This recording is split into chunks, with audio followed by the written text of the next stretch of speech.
E aí pessoal, tudo bem? O professor Yuri mais uma vez aqui com vocês. E na aula de hoje nós vamos conversar, vamos estudar um pouco sobre controle de concorrência feito aqui no SGBD mais QL, ok? É importante que você já tenha aí um entendimento sobre os conceitos de transações, tá bom? Para que você possa compreender melhor o que significa, o controle de concorrências aqui no banco de dados MySQL, tá ok? Então, pessoal, para garantir, que todas as propriedades de uma transação elas sejam preservadas, os bancos de dados eles adotam técnicas, que são chamadas de controle de transação, através do controle de transação, que é uma responsabilidade do SGBD, as transações elas são gerenciadas e controladas, de modo a não infringir aquelas regras definidas e conhecidas como propriedades A, C e D, eu me lembro, que nós já temos aí uma aula gravada sobre transações, tá ok? Bom, então é importante, pessoal, que o desenvolvedor ou administrador de banco de dados, ele conheça, bem o funcionamento, do controle, de transações, tá certo? Então, apesar de o controle, de concorrência ele já é automaticamente, executado em sua grande maioria pelo SGBD, os SGBDs, mais atuais eles permitem, que os desenvolvedores, também possam fazer o controle, de concorrência, fazer o controle de concorrência das transações que pretendem acessar aos dados, tá certo? Então, algumas configurações básicas, elas podem ser manipuladas, influenciando o comportamento do controle de transação, Cada SGBD ele vai se comportar, de uma forma, tá ok? Bom, então eu abri aqui vou abrir aqui o meu MySQL Workbench aqui, E eu também vou deixar aberto aqui ao lado, o meu, a minha linha de comando aqui do MySQL para mim fazer eu quero fazer aqui um acesso usando o terminal, tá bom? Então, pessoal, eu coloquei aqui, uma definição aqui básica, sobre controle de concorrências, que ela diz o seguinte, tá? Então, os SGBDs eles são projetados e utilizados, de maneira concorrente, multiusuário, que frequentemente acessam os mesmos objetos e dados. Para manter a consistência nos dados, é necessário controlar o acesso concorrente aos dados. Então, eu coloquei aqui agora um exemplo teórico, certo? Para que a gente possa fazer aqui uma pequena ilustração sobre o controle de concorrência aí. Então, acompanhe me acompanhe aí. Nós temos aqui, duas transações, a transação número 1 e a transação número 2. Uma é de saque, a outra é de depósito, e elas vão estar trabalhando, elas iniciam, suponha, que elas iniciem praticamente ao mesmo tempo, tá? Conforme tá esse passo a passo aqui. Então eu tenho um instante 1, instante 2, instante 3, instante 4, 5, instante 6, 7, 8 e 9. Então eu tenho 9, pontos no tempo aí aonde essas transações estão acontecendo e elas iniciam ao mesmo tempo, tá bom? Então, observa aqui que no instante 3, e no instante 4, as duas transações, elas estão lendo o saldo disponível em conta e armazenando em suas respectivas variáveis, Então, Então, a transação número 1 vai armazenar esses R$ 1.000 aqui, e a transação número 2 também vai armazenar esses R$ 1.000. Na sequência, né, nós temos aqui o instante 5, 6 e o 7, né, da transação 1. E a transação 1, ela calcula, né, um novo saldo aqui, onde o saldo, né, vai ser 800, tá? Mas essa transação 2 aqui, pessoal, ela continua com um saldo, né, de R$ 1.000, né, na sua variável. Ela não tem, né, observa aqui que o saldo foi alterado, né, para 800, mas na transação 2 ela continua com R$ 1.000 na sua memória. E aqui, né, ele vai fazer aqui um depósito de R$ 50, vai aumentar para 1.050 e atualizar o saldo aí para 1.050, né? Então, a gente consegue perceber que tem um pequeno problema aí, né? Ou seja, né, a transação 2 ela continua suas operações, acrescenta o valor do depósito, né, e atualiza o saldo.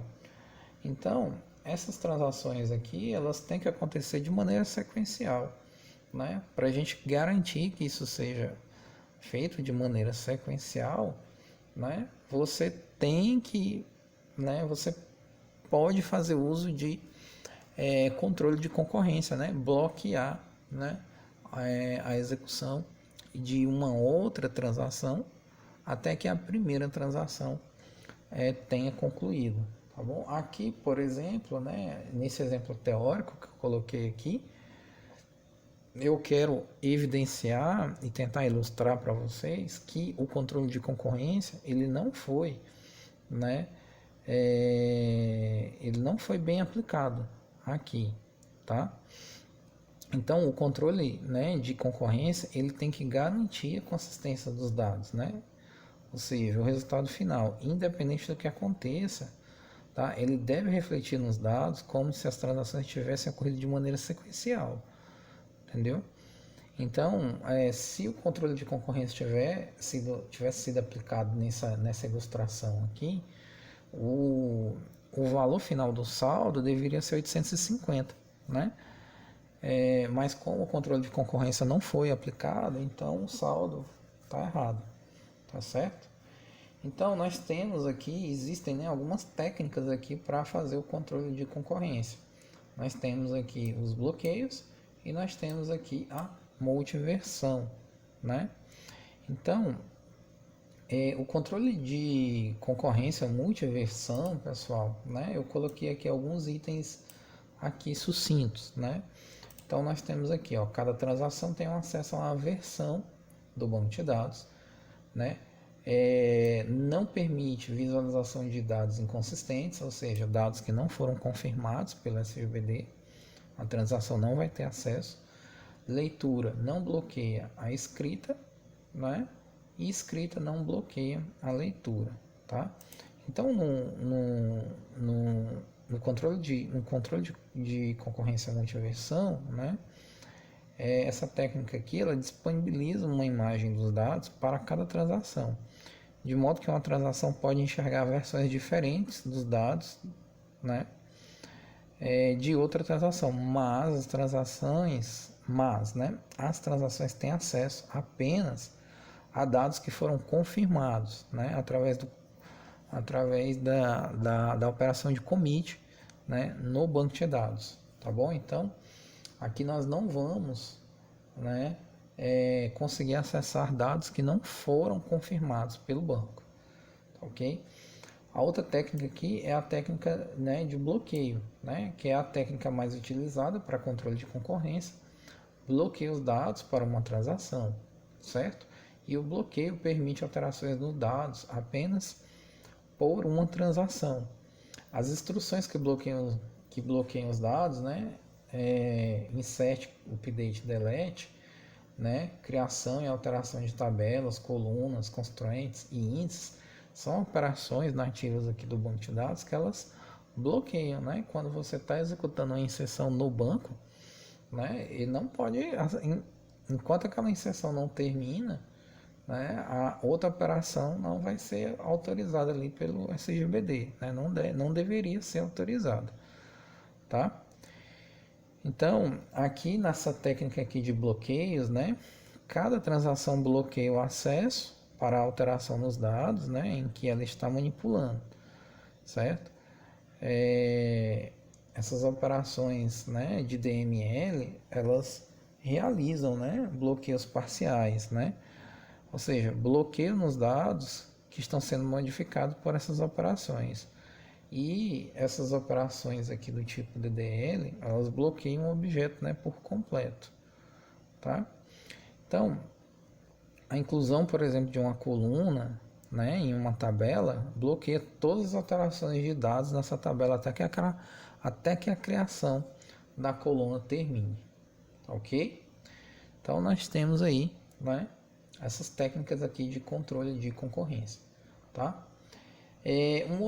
Uma outra informação interessante a ser levada, né, a ser falada, são os níveis de isolamento aqui, né, no controle de concorrência, pessoal. Então, sucintamente, né, o que eu escrevi aqui, né, é o nível que as instruções de uma sessão podem afetar os dados lidos ou acessados, né, por outra transação, né? Aqui essa palavra sessão, eu acho que ela ficaria melhor com transação, né? Nível que as instruções de uma transação podem afetar os dados lidos ou acessados por outra transação, tá? Quanto maior o nível de isolamento, menor a capacidade de acesso concorrente. Quanto menor o nível de isolamento, maior capacidade de acesso concorrente, né? Então, pessoal, o nível de isolamento ele é o grau de influência que uma transação pode ter em relação às outras, né? Então, uma transação ela não pode em nenhuma situação ter acesso, né, às operações e dados de outras transações. Porém, né, de acordo com o nível de isolamento, as atividades de uma transação elas podem impactar indiretamente nas demais transições no banco de dados, né? Então, define-se nível de isolamento a proporção em que uma transação pode influenciar indiretamente as demais. Quanto maior o nível de isolamento, isto é, a transação é mais isolada, né, tem maior proteção. Menor é a influência sobre as demais. Consequentemente, né, quanto menor o nível de isolamento, maior pode ser a influência indireta de uma transação sobre as demais, certo? Então, os principais objetivos aqui do isolamento das transações é evitar essas situações aqui, né? Evitar uma leitura suja dos dados, dirty reading, leitura que não pode ser repetida, non-repeatable reading, né? E o phantom reading.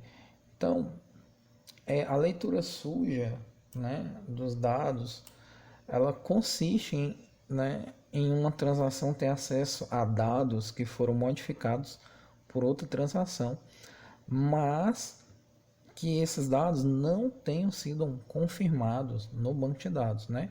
Não chegaram no commit, né? A transação não alcançou o estado de commit, certo? Então, essa leitura, né? Esse tipo de leitura, ele pode ter dados inconsistentes decorrentes da possibilidade de leitura de uma informação que pode ser desfeita posteriormente. Então, lembrem-se que lá na aula de transações, né, quando uma transação não chega ao seu fim, né, ela tem que reverter o processo para o seu estado original, ok? A leitura aqui leitura que não pode ser repetida, ela é um problema que ocorre dentro de uma transação quando a mesma realiza a leitura de um conjunto de dados em um determinado momento e em seguida, sei lá, por alguma razão, faz a leitura dos mesmos conjuntos de dados e estes E estes dados são diferentes do primeiro momento, né? Então, ou seja, a primeira leitura não pode ser repetida, tá? Então, essa daí é uma outra situação. A leitura fantasma, pessoal, ela é quando uma transação tem acesso a um conjunto de dados que não existe mais, né? Ou que a sua modificação já foi confirmada. Porém, a transação tem acesso a uma versão antiga da informação, versão que já não existe no banco de dados, tá bom? Então, o principal objetivo do isolamento aqui, né, é evitar aqui, né, essas três situações aí que podem acontecer, tá? Então, nós temos aqui, né, os níveis de isolamento aqui, que é o read incompetent, tem o read competent, repeatable read e serializable, né? Tem uma tabelinha aqui, né? Que deixa eu mostrar, isso é essa daqui. Então tem uma tabelinha aqui onde eu tenho os níveis de isolamento, né? E eu tenho aqui demonstrando também, né, os objetivos aqui, né, que ela alcança aqui. Então, leitura suja, sim; leitura não repetida, sim; leitura fantasma, sim, né? O serializable, por exemplo, ele não e não, né? Então, nós temos aí esses níveis de isolamento, né? O primeiro nível de isolamento, ele permite, né, que todas essas situações aconteçam, mas o serializable, por exemplo, ele não permite, né, que nenhuma dessas situações aí aconteça. Então, esse nível de isolamento aqui é uma coisa que, né, o SGBD vai escolher, né? E isso também pode ser, de certa forma, isso pode ser manipulado também pelo desenvolvedor, tá? Esse primeiro, né, o read uncommented, né, ele permite, né, que as transações elas consigam ter acesso aos dados modificados, mesmo quando estes não tenham sido confirmados, né, não tenham chegado no commit, lá no banco, na operação de transação do banco de dados, né. Esse nível de isolamento ele reduz, né, o número de bloqueios e, consequentemente, provê um ganho de desempenho das transações.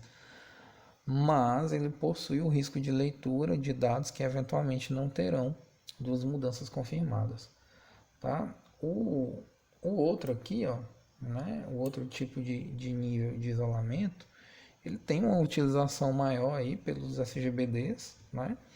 Esse nível de isolamento ele permite que uma transação ela consiga ler os dados, né, cujas modificações já tenham sido confirmadas, tá? Esse nível realiza alguns bloqueios, né, para que o dado que esteja sendo modificado por uma transação não seja modificado por outra em um mesmo momento. Porém, mantém um risco de leitura que não pode ser repetida, né? Ou seja, é possível ler um dado duas vezes na mesma transação com valores diferentes, tá? O outro item aqui, pessoal, né? O repeatable, né? Read, né? Ele tem como objetivo garantir que uma leitura possa ser repetida dentro da transação. Então, para que possa garantir esse comportamento, é necessário uma quantidade maior de bloqueios entre as transações e, consequentemente, perda do desempenho em relação aos níveis anteriores de isolamento. E o serializable, né, ele é um nível de isolamento mais restritivo, tá? Pois esse nível de isolamento organiza as transações de modo que elas sejam executadas em sequência ou simulando, né, este comportamento, tá? Com esse nível de isolamento, todos os problemas de isolamento vão ser resolvidos, porém é praticamente impossível ter transações modificando os mesmos dados paralelamente, mas ele também, né, o serializable aqui, ele aumenta, né, o desempenho, né, do banco de dados tende a diminuir, porque você vai estar bloqueando tabelas e aquela tabela, se aquela tabela for um recurso, para uma outra transação, né? Somente quando essa tabela estiver desbloqueada é que aquela transação vai poder executar. Enquanto isso, ela vai ficar aguardando lá, esperando, né? Então, pessoal, né? A escolha, né, do nível de transação, ela tem dois objetivos básicos, né? Resolver problemas de concorrência e melhorar o desempenho das transações concorrentes. Quando a gente escolhe um nível de isolamento que primordialmente resolve os problemas de concorrência, né, como o serializable, consequentemente a perda de desempenho ela vai aumentar, certo? Por outro lado, quando escolhemos um nível de isolamento menos restritivo, né, como o primeiro aqui, o Read Uncommented, o desempenho pode ser consideravelmente melhor, porém os riscos decorrentes dos problemas de concorrência, né, são maiores, tá bom? Então, né, o uso excessivo, pessoal, né, de bloqueios, ele pode, né, acarretar na aparição de deadlocks, tá bom? Nós vamos falar um pouco mais à frente aqui, né, dos deadlocks aqui, mas eu queria, né, fazer a demonstração aqui de um exemplo para vocês, tá? Então, ó, eu tenho aqui, né, o desenvolvedor deseja que nenhum dado na tabela de departamento seja modificado, pois ele fará uma atualização em massa nos dados, né? Então, solução, né? Bloqueio explícito aqui. Todos os registros para essa consulta ficarão bloqueados para alteração. Então, nós temos aqui um comando, né, chamado lock tables, aonde eu vou bloquear esse comando aqui para escrita, né? Então, eu quero executar esse comando aqui agora, né? Executei aqui o comando, tá? Então, aqui, ó, a minha linha de comando aqui, eu vou acessar aqui eu estou usando, né, o usuário root aqui, e agora, né, eu vou, né, acessar com outro usuário aqui, né, um outro usuário. Vamos digitar aqui a senha.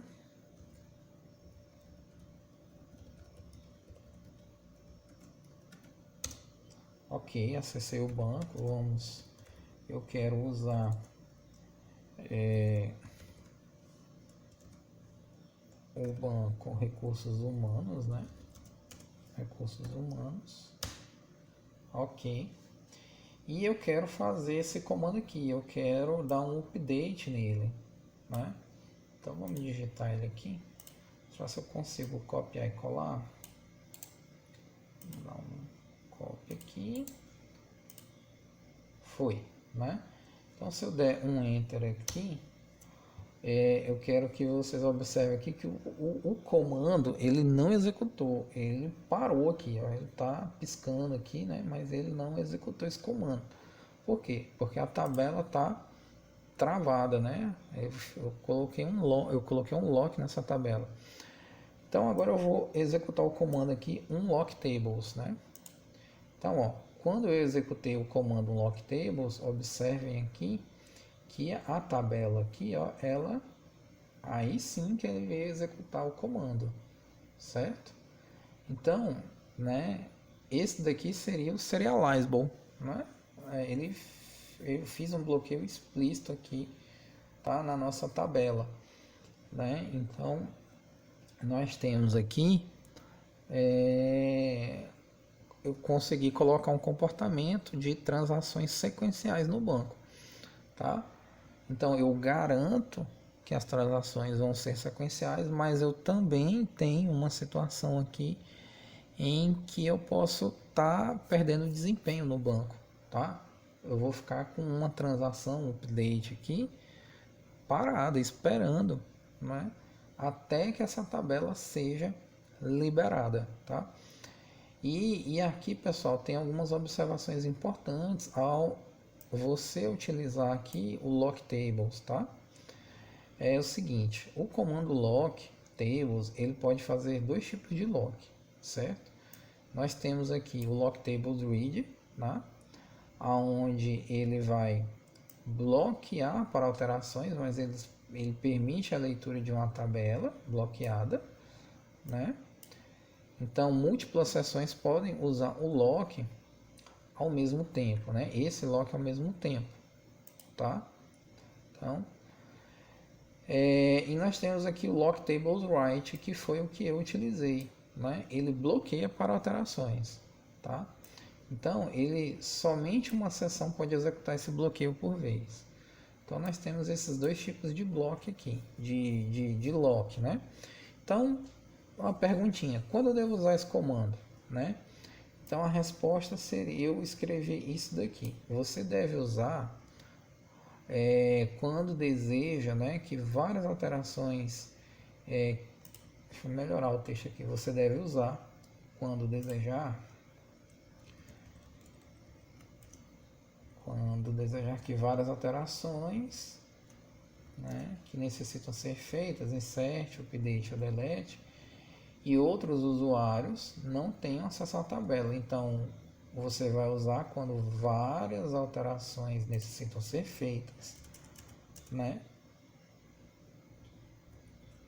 como insert, update, delete, e outros usuários não tenham acesso a essa tabela, né? Uma sequência de comandos que exijam várias alterações, tá? Por exemplo, é o caso que pode ser usado um lock tables, né? Então, quando tem uma sequência de comandos que exigem várias alterações. Devo evitar esse comando, usar esse comando em alguns casos. Em alguns casos, existe algum risco, né? O ideal para você utilizar esse comando aqui do lock tables, né, é em situações, né, de transações bem específicas, tá? Então, o MySQL, ele automaticamente faz o lock necessário quando executa as suas alterações, né? Inclusive um lock de linha e não de tabela quando necessário, né? Por isso, o ideal é deixar o MySQL gerenciar isso. Então, você vai usar o lock aí em situações, né, bem específicas, tá? E um outro risco é provocar, né, o deadlock, tá? Nós vamos, eu vou explicar aqui o que é o deadlock, tá? Então, então nós temos esse risco, né, ao você fazer o bloqueio aqui das suas tabelas, né? Você pode provocar um deadlock, tá? E além disso deixar a tabela travada, né? Quando você deixa uma tabela travada, você vai prejudicar outras operações, né, no banco, deixando o banco lento, que foi o que eu acabei de demonstrar aqui. A minha operação de update ficou paralisada aqui até que eu, né, fizesse a liberação daquela tabela, tá? Quando você usa esses locks manuais aqui, ele tem uma diferença, né, em relação aos locks nativos, né, feitos pela engine, né, do MySQL, tá? Faz a tabela travada pelo desenvolvedor, né, pelo programador, ela não sairá do lock automaticamente, sendo necessário executar um lock tables ao final do processo. E se você esquecer de dar esse unlock tables aqui, pronto, a sua tabela vai ficar travada lá, né, até que você reinicialize o servidor ou que você se lembre de dar um lock tables, ok? Vamos entender, né, o que é esse deadlock aqui, certo? Então, olha só, o que é um deadlock? Né? Que é uma consequência de você usar locks, né, de maneira desorganizada, tá? Nós temos aqui, ó, né, uma definição, né? É um problema, né, decorrente do alto nível de concorrência aos dados. Ocorre quando duas ou mais transações bloqueiam recursos relacionados entre si.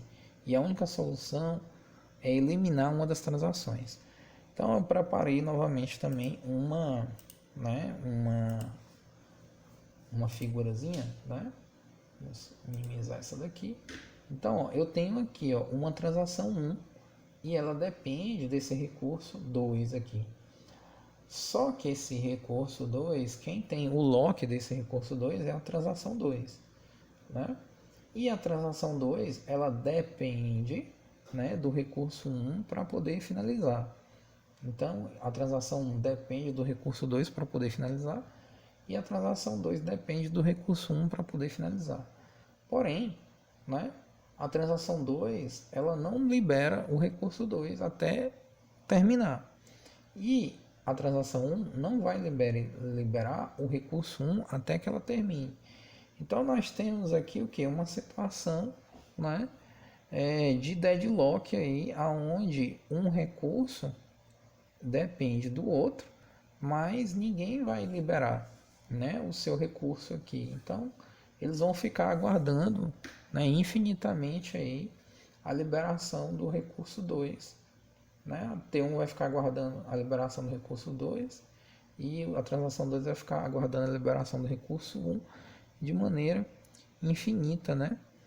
Ambas vão ficar esperando indefinidamente a liberação dos recursos para a continuidade de suas operações. E é essa situação que se configura aí um deadlock, tá bom? Então, pessoal, as causas, né, de um problema como o deadlock podem ser a falta de recursos da máquina, né, que ocasionam, né, o alongamento das transações e, consequentemente, dos locks. Né?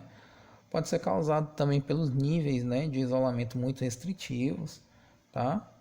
Com um grande uso, né, das operações de locks nas tabelas, né? A utilização de operações paralelas ou mesmo transações que adiam as instruções de commit, né, podendo causar deadlocks, tá bom? Então eu procurei resumir, né, aqui o que pode causar, né, um deadlock, tá bom? Na maioria das vezes, na maioria dos casos, o próprio SGBD ele é capaz de detectar e resolver automaticamente esses problemas de deadlock, pessoal. Tá certo? Dicas, né, para a solução manual de deadlocks. Né? Monitorar as sessões de usuários e verificar quais estão esperando recursos. Né? Aguardar o tempo de timeout do SGBD. Caso o timeout não resolva, vai ter que eliminar os processos. Né? Algumas sessões realmente demoram para liberar os recursos. As transações que forem eliminadas perderão todas as modificações realizadas até o momento em que estavam. E aí você vai utilizar isso daí, né, em último recurso, tá? Então, nós temos aqui, por exemplo, um comando chamado show, onde eu quero mostrar a tabela do Proxies List aqui, né? Onde ele está me mostrando aqui, pessoal, quais são, né, as transações aqui que elas estão ativas, né? E eu posso usar aqui esse comando kill e o número aqui, por exemplo, eu vou matar bem aqui, ó, o 40, né? Então, kill 40. Então, vou executar esse comando aqui, né?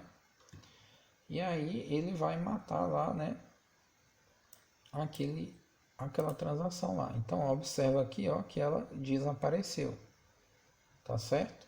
Então isso daqui é uma maneira aí de você fazer o controle aí o controle de concorrência, tá? É uma maneira manual aí de você fazer, tá certo? E pessoal, né, por fim, tá? Nós vamos chegando aqui ao final aqui de mais essa aula e as seguintes conclusões que eu queria deixar para vocês é o seguinte: com o uso concorrente de SGBDs, o controle de concorrência é algo fundamental, né? Os SGBDs comerciais implementam as regras de controle de concorrência, tá, de maneira diferente. Um controle bem feito reduz o número de conflitos e, consequentemente, melhora o desempenho do banco de dados. Tá certo, pessoal? Então, é isso aí, né? A nossa aula de hoje, tá? Queria desejar aí um forte abraço para todos vocês e até a próxima aula.